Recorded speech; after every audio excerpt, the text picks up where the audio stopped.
Ο Ντεφρόνζο πριν από μερικά χρόνια ανοίγαγε τους μηχανισμούς υπεργλυκαιμίας σε 8, πέραν από τους κλασικούς που ξέραμε, τη μειωμένη έκρηση ινσουλίνης, την αυξημένη παραγωγή γλυκόζης και από το ύπαρ και τη μειωμένη πρόσληψη γλυκόζης από τους ιστούς, την ινσουλινοαντίσταση δηλαδή, πρόσθεσε και τη μειωμένη δράση ινκρετινών, την αυξημένη λιπόλυση, την αυξημένη έκρηση γλυκαγόνης και τη δυσλειτουργία νευρομεταβιβαστών και την αυξημένη επαναρρόφηση γλυκόζης από το νεφρό, με την οποία θα ασχοληθούμε σήμερα. Ο νεφρός έχει πολύ σημαντική δουλειά όσον αφορά τη διαχείριση της γλυκόζης. Καταρχήν, παράγει γλυκόζη στη φλοιώδη μοίρα, καταναλώνει γλυκόζη στη μυελώδη μοίρα και επαναρροφά γλυκόζη. Τι γίνεται με τη διατροφή? Κάθε μέρα παίρνουμε 180 γραμμάρια γλυκόζη από τη διατροφή μας και παράγουμε άλλα 70 μέσα στον οργανισμό μας. Αυτά τα 250 κατά μέσο όρο τα χρησιμοποιούμε για τις διεργασίες μας. Καθημερινά διηθούνται και επαναρροφούνται από τον νεφρό μας 180 γραμμάρια γλυκόζης. Πώς γίνεται αυτό στα φυσιολογικά άτομα? Έρχεται η γλυκόζη λοιπόν στο σπήραμα, διηθείται και επαναρροφάται όλη στο πρώτο τμήμα του εγγύς εσπειραμένου σωληναρίου. Με αποτέλεσμα ένα φυσιολογικός άνθρωπος να μην έχει καθόλου γλυκοζουρία, δεν αποβάλλει καθόλου γλυκόζη. Πώς γίνεται αυτή η επαναρρόφηση? Γίνεται με αυτούς τους μεταφορείς νατρίου γλυκόζης, οι οποίοι υπάρχουν στα επιθυλιακά κύτταρα του εγγύς εσπειραμένου σωληναρίου και είναι οι SGLT2, οι οποίοι επαναρροφούν το 90% της διεθνούμενης, αυτοί κάνουν τη μεγάλη δουλειά, και ένα 10% επαναρροφάται από τους SGLT1 μεταφορείς νατρίου γλυκόζης.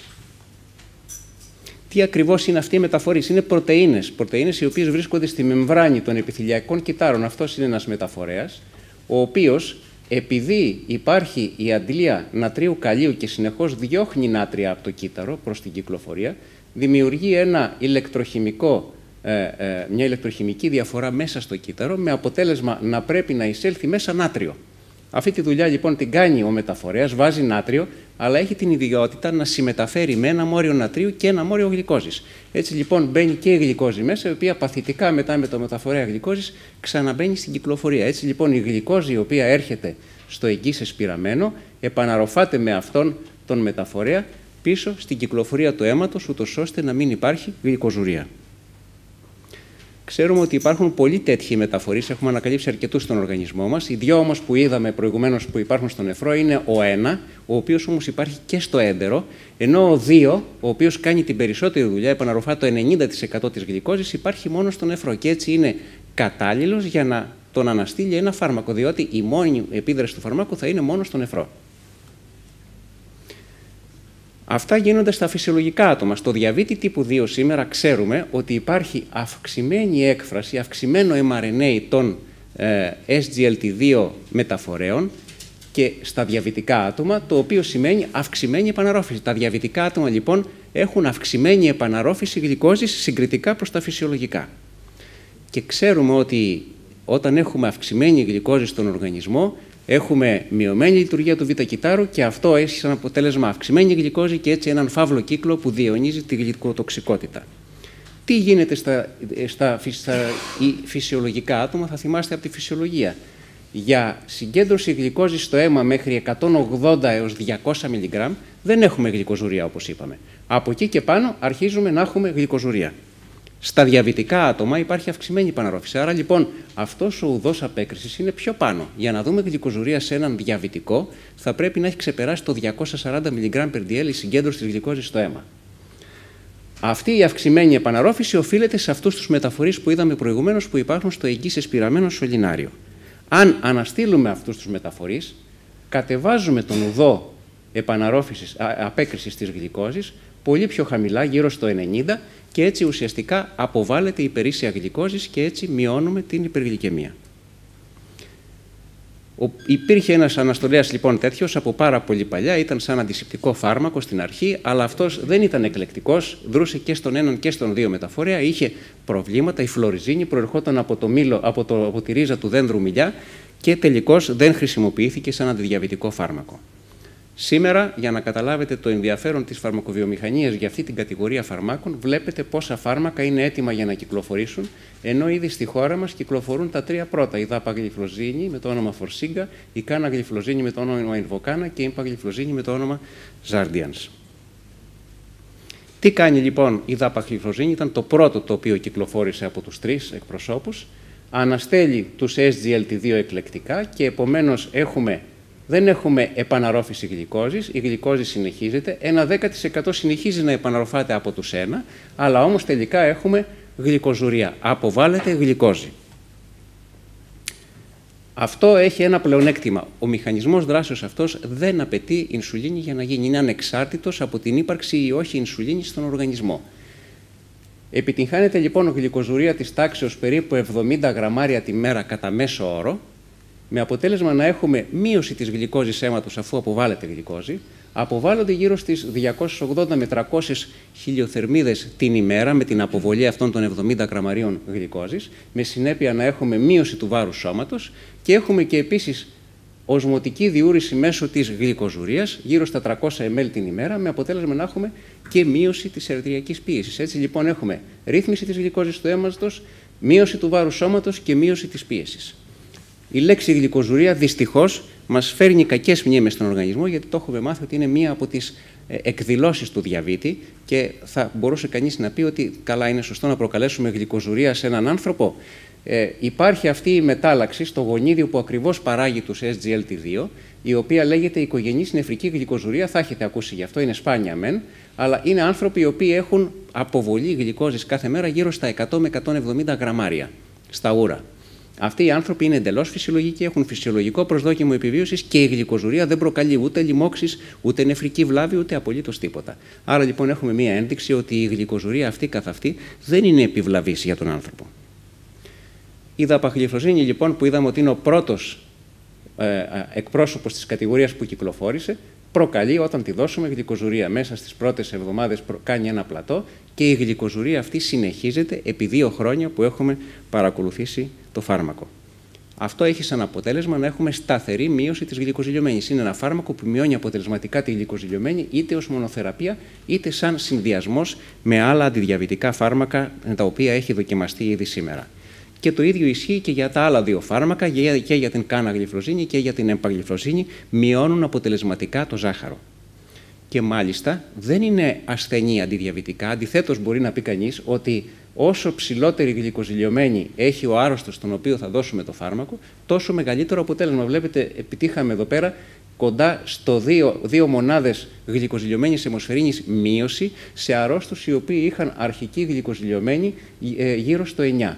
Άρα λοιπόν φαίνεται ότι τα φάρμακα αυτά, όταν τα δίνουμε σε αρρώστους οι οποίοι είναι πολύ αρρύθμιστοι, μπορούν να επιτύχουν και μεγάλη ρύθμιση της γλυκόζης. Τι πρέπει να ξέρουμε για τη δράση αυτού του φαρμάκου? 2 πράγματα. Πρώτον, πόσο είναι η αρχική γλυκοζηλιωμένη. Όσο πιο ψηλά η αρχική γλυκοζηλιωμένη, τόσο πιο ισχυρή θα είναι η μείωση της γλυκόζης.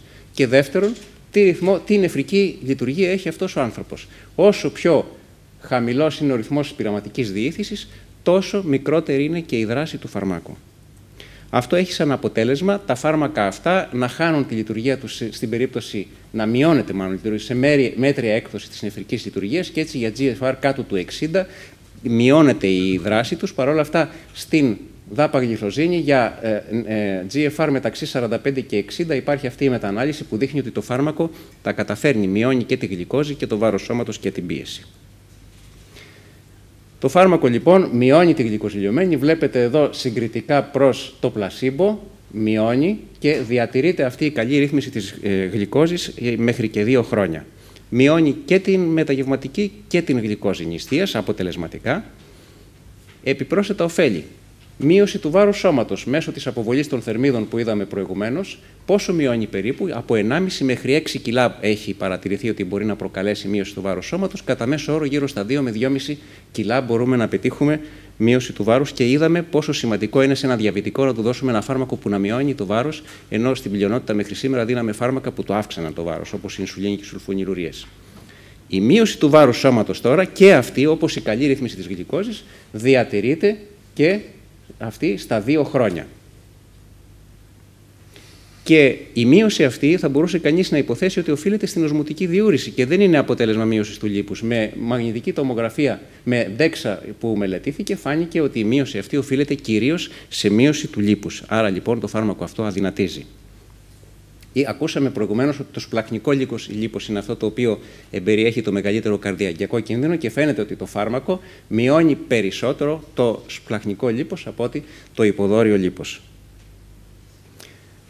Επίσης, το φάρμακο μειώνει την αρτηριακή πίεση. Βλέπουμε εδώ ότι μπορεί να προκαλέσει μία μείωση γύρω στα 4 χιλιοστά συστολικής και γύρω στα 2 χιλιοστά διαστολικής σε αρρώστους οι οποίοι ενδεχομένως να μην είναι και υπερτασικοί, όχι σε πολύ μεγάλες πιέσεις. Άρα, λοιπόν, μειώνει την αρτηριακή πίεση. Με ποιο μηχανισμό το κάνει αυτό? Καταρχήν, κάνει μια οσμωτική διούρηση, όπως είδαμε προηγουμένως. Δεν ξέρουμε ακόμα σήμερα ποιος είναι ο μηχανισμός μείωσης της πίεσης, αλλά η οσμωτική διούρηση, η απώλεια βάρους που κάνει το φάρμακο, όλα αυτά πιθανολογούνται ότι συμβάλλουν. Η ήπια ανατριούρηση, η βελτίωση του γλυκαιμικού προφίλ μέσω μείωσης της οξύδωσης και ένας τελευταίος μηχανισμός που πιθανολογείται σήμερα, μια τοπική αναστολή του συστήματος ρενίνης αγγιοτασίνης λόγω αυξημένης προσφοράς νατρίου στην παρασπειραματική συσκευή. Αν δεν έχετε πιστεί ότι είναι το φάρμακο ισχυρό, δείτε εδώ συγκριτικά με τη μετφορμίνη, ένα πολύ ισχυρό φάρμακο που έχουμε στη διάθεσή μας, έχει ακριβώς την ίδια δραστικότητα.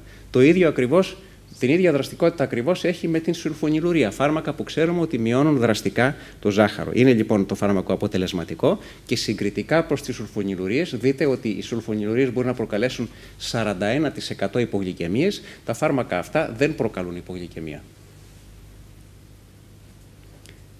Και μπορεί να δει κανείς εδώ από όλες τις μελέτες ότι η υπογλυκαιμία είναι σχεδόν 0. Όταν όμως συνδυάζονται με ινσουλίνη ή με σουλφονιλουρία, τότε θα πρέπει να είναι προσεκτικός κανείς στη δόση της ινσουλίνης ή της σουλφονιλουρίας, διότι μπορεί να προκληθεί υπογλυκαιμία από αυτά τα φάρμακα, αλλά όχι από την δαπαγλυφοζίνη.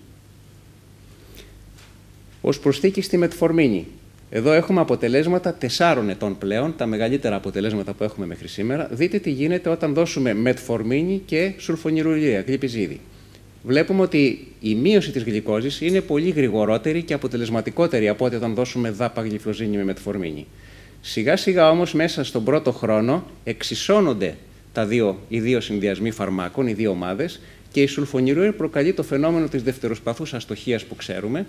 Χάνεται δηλαδή η εκρητική ικανότητα του β' κυτάρου με τα χρόνια, ενώ η δαπαγλυφοζίνη, κοιτάξτε πόσο καλά διατηρεί το ίδιο καλό αποτέλεσμα που είχε και στην αρχή. Η απώλεια βάρους και αυτή διατηρείται για 4 χρόνια από μελέτες τις οποίες έχουμε πλέον σήμερα στη διάθεσή μας. Και ως προσθήκη στη σιταγλιπτίνη, επίσης φαίνεται ότι μειώνει αρκετά καλά τη γλυκοζηλιωμένη αιμοσφαιρίνη. Μάλιστα φαίνεται ότι ο συνδυασμός της δαπαγλυφοζίνης με την σιταγλιπτίνη ίσως να έχει ιδιαίτερο ενδιαφέρον, γιατί οι SGLT2 αναστολής προκαλούν αυξημένη παραγωγή γλυκόζης, ενδογενούς γλυκόζης, ενώ αυτά τα φάρμακα μειώνουν η DPP4 αναστολή στην έκρηση γλυκαγόνης. Και επομένως ο συνδυασμός τους ενδέχεται να έχει ιδιαίτερα ευεργετικές επιδράσεις, απομένει να το δούμε στο μέλλον. Σε συνδυασμό με την ινσουλίνη, εξαιρετικά αποτελέσματα, πολύ καλύτερη μείωση της γλυκοζηλιωμένης αιμοσφαιρίνης συγκριτικά προς το εικονικό φάρμακο, και όταν την συνδυάζουμε με την ινσουλίνη, μετριάζονται οι ανάγκες χορήγησης μονάδων ινσουλίνης σε αυτούς τους αρρώστους, ενώ επίσης δεν έχουμε και την μεγάλη αύξηση του βάρους σώματος όταν δίνουμε ινσουλίνη από μόνη της. Βλέπετε, όταν συνδυάζεται με δαπαγλυφοζίνη, έχουμε μία μείωση βάρους σώματος συγκριτικά προς την άλλη ομάδα. Τριπλός συνδυασμός, μετφορμίνη, DPP4 και SGLT2 αναστολέας. Για πρώτη φορά έχουμε τριπλό συνδυασμό στο διαβήτη, ο οποίος δεν προκαλεί υπογλυκαιμία και δεν αυξάνει το βάρος σώματος. Φαίνεται ότι ο τριπλός συνδυασμός λοιπόν μειώνει πολύ καλύτερα τη γλυκοζηλιωμένη αιμοσφαιρίνη από ότι οι διπλοί δύο άλλοι συνδυασμοί.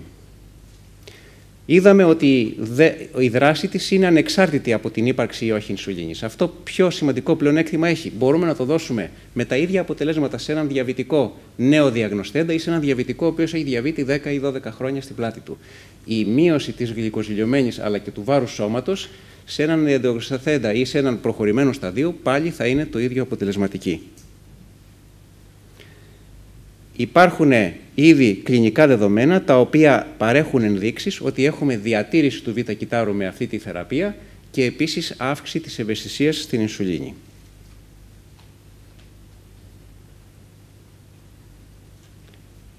Φαίνεται ότι το φάρμακο έχει ενδιαφέρον για συνδυασμό με ινσουλίνη σε αρρώστους με διαβήτη τύπου 1. Έχουν γίνει μερικές πιλωτικές μελέτες, στις οποίες υπάρχουν καλά αποτελέσματα, τρέχουν μελέτες.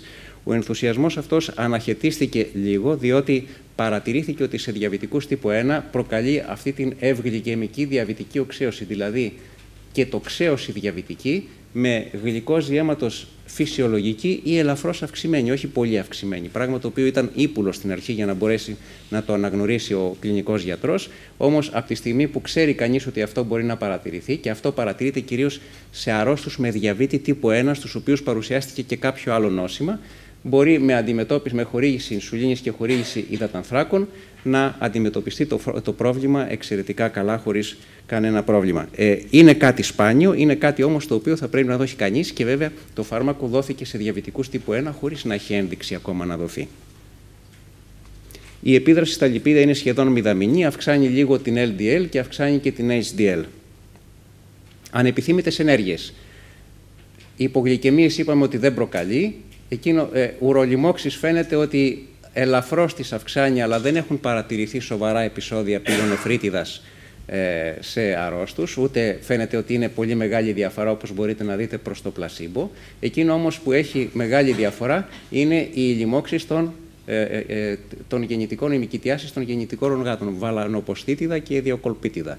Παρατηρείται μια αυξημένη συχνότητα, πόσο περίπου στο 5% των αρρώστων που παίρνουν αυτό το φάρμακο αντιμετωπίζονται πολύ εύκολα, έχουν το παράξενο ότι παρουσιάζονται συνήθως κατά την αρχή της θεραπείας και δεν υποτροπιάζουν μετά. Μπορεί να αντιμετωπιστούν με ένα χάπι, με μια κρέμα και να μην ξαναπαρουσιαστούν ποτέ. Και συνήθως παρουσιάζονται σε γυναίκες ή σε άντρες, οι οποίοι είχαν πάλι ξανά επεισόδια τέτοια στο παρελθόν. Είπαμε ότι προκαλούν οσμωτική διούρηση η δαπαγλυφοζίνη και οι ανεπιθύμητες επιδράσεις από την αφυδάτωση ή από την μείωση του ενδοκιακού όγκου μπορείτε να καταλάβετε από τους αριθμούς εδώ ότι είναι σχεδόν ασήμαντες. Όμως καλό θα είναι να είναι προσεκτικός κανείς και να ελέγχει την ενυδάτωση του αρρώστου πριν να δώσει αυτό το φάρμακο, ιδίως σε ηλικιωμένους αρρώστους οι οποίοι παίρνουν διουρητικά. Φαίνεται ότι όταν δίνουμε αυτό το φάρμακο, αρχικά μειώνεται λίγο η GFR. Δεν είναι πολύ μεγάλη αυτή η μείωση, απλώς η κλίμακα τη δείχνει τεράστια. Μειώνεται λοιπόν η GFR συγκριτικώς προς το πλασίμπο, προς το εικονικό φάρμακο. Από εκεί και μετά όμως, δείτε ότι αυτοί που δεν παίρνουν δαπαγλυφοζίνη συνεχίζουν να χάνουν GFR με το πέρασμα του χρόνου. Αυτή η μείωση η αρχική αρχίζει και βελτιώνεται, το GFR βελτιώνεται και σιγά σιγά φτάνει στο ίδιο σημείο. Δεν ξέρουμε τι γίνεται από εκεί και μετά. Είναι κάτι το οποίο βλέπουμε ότι γίνεται πολλές φορές και με την αντιυπερτασική θεραπεία. Υπάρχουν ήδη μελέτες που δείχνουν ότι το φάρμακο ασκεί νεφροπροστασία, δηλαδή έχουμε μείωση της λευκοματινουρίας σε ασθενείς οι οποίοι είχαν μέτρια νεφρική δυσλειτουργία. Και φαίνεται ότι αυτό το επιτυχαίνει μέσω μείωσης της υπερδιήθησης που ξέρουμε ότι υπάρχει στα αρχικά στάδια της νεφρικής ανεπάρκειας στο διαβήτη. Όσον αφορά τους ηλεκτρολίτες, δεν έχουμε προβλήματα. Αντιθέτως, έχουμε και κάτι καλό, μειώνει το ουρικό οξύ σημαντικά, ενώ μπορεί να παρατηρήσει κανείς μία μικρή αύξηση του αιματοκρίτη λόγω κυρίως της οσμωτικής διούρησης.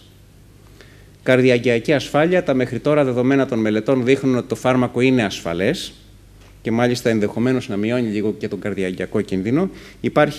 Υπάρχουν τρεις μεγάλες μελέτες, τα είπαμε προηγουμένως. Η EMPA-REG σας την παρουσίασα, είναι φάρμακο με τον άλλο εκπρόσωπο της κατηγορίας, την εμπαγλυφλοζίνη. Είναι η πρώτη μελέτη η οποία τελείωσε. Αναμένεται και η μελέτη με την δαπαγλυφλοζίνη, η οποία θα τελειώσει το 2018.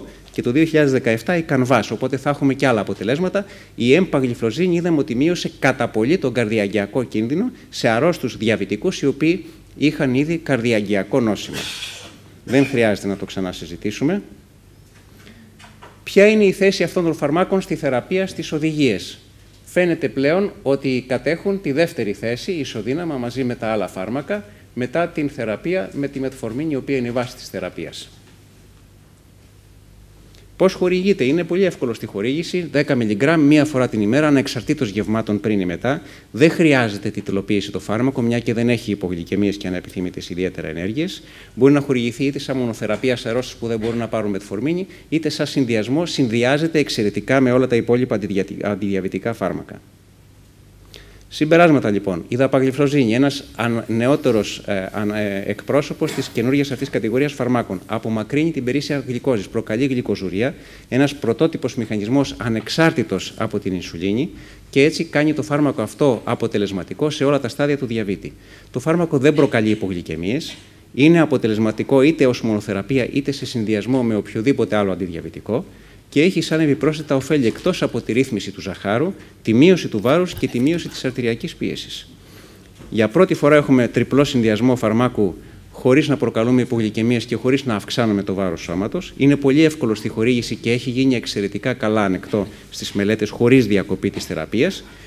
Πρόβλημα είναι οι μυκητιάσεις γεννητικών οργάνων, όχι σημαντικό όμως. Δεν διακόπτεται η θεραπεία, από ό,τι φάνηκε από τις μελέτες, αλλά θα πρέπει να παίρνουμε ένα καλό ιστορικό στον άρρωστο. Η δράση του είναι μειωμένη σε νεφρική λειτουργία και αυτό θα πρέπει να το έχουμε κατά νου όταν έχουμε χαμηλό GFR. Για τη μακροχρόνια ασφάλεια αναμένουμε βέβαια να περάσουν οι δεκαετίες, γιατί ξέρουμε ότι και μετά από 50 χρόνια ποτέ κανένα φάρμακο δεν είναι ασφαλές. Ευχαριστώ πολύ.